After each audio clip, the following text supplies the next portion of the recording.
Իսկ ինչ վերաբերում է, մի բան ասացիք Սոմվարի 24-ի մասին, ընտրության իրավունք, ասում եք, մենք ճանաչում ենք ընտրության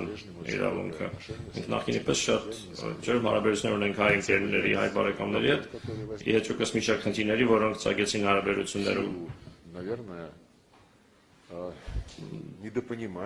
Դերևս միմյանց դիրքորոշումները ոչ լիարժեք հասկանալու պատճառով։ Ինչ վերաբերում է Ղարաբաղին, մեկ անգամ էլ ասեմ, մեզ ոչ ոք չի կարող փնովել, մեղադրել, որովհետև վերջին առնվազն 20 տարիներին եւ նախագահ Պուտինը եւ նախագահ Մեդվեդևը, հետո նորից նախագահ Պուտինը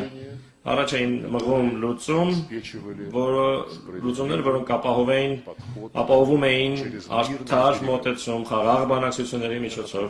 Հիշեցնեմ ինչի մասին էր խոսքը գնում։ Ադրբեջանական 7 շրջաններից տալ 5-ը, վերադարձրեք 5 շրջանները, որպես առաջին քայլը եւ միջանկյալ փուլ որպես պահպանեք Կելբաջարի եւ Լաչինի շրջանները, դրանք ահռելի տարածքներ են, որոնք Հայաստանը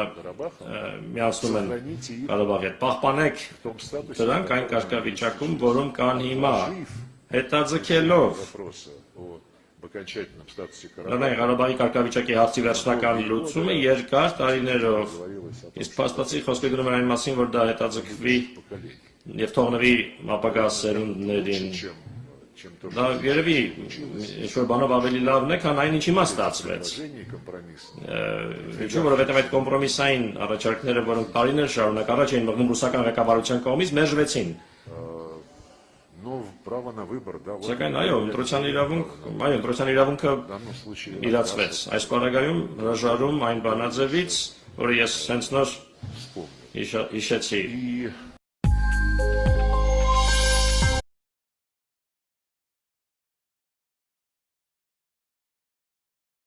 Նախագահ